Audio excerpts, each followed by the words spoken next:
My name is Shella Inwood.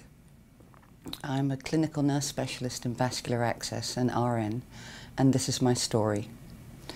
In 1992, I met a patient called Yvonne Gelder, and she had been diagnosed with a terminal illness, and there was no further interventions that anybody could make for Yvonne. But to maintain Yvonne's comfort and fluid balance, she needed a tunneled catheter. And all Yvonne wanted to do was to go home and die at home in her husband's arms. Those aren't my words, those are Yvonne's words. And it took me 2 weeks to find an anesthesiologist that was prepared to put a tunneled line into a patient who was then going to go home. It wasn't something that was particularly common, it wasn't done very often. Patients died in hospital. And I managed to get the tunneled line put into Yvonne, and they were, both her and her husband were incredibly grateful. What I then needed to do was steal an IV infusion pump, and steal is exactly what I did. I went up to the intensive care unit.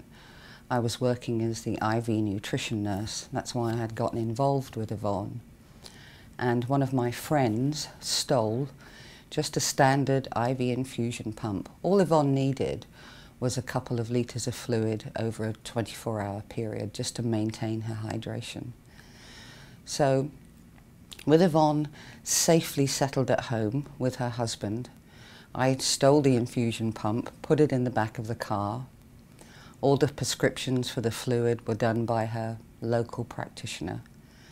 And Yvonne went home, probably it was the middle of the week, and died 5 days later, exactly where she wanted to be, in her own home, in her own bed, in her husband's arms.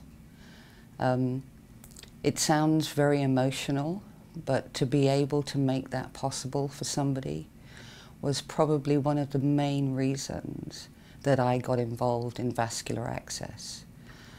And my thinking was, well, if it's taken me 2 weeks to get a doctor to put a line into a patient, everybody was very reluctant to do it. Maybe I can learn how to do it. And that actually started me on the path of thinking that I could learn to place central venous access devices.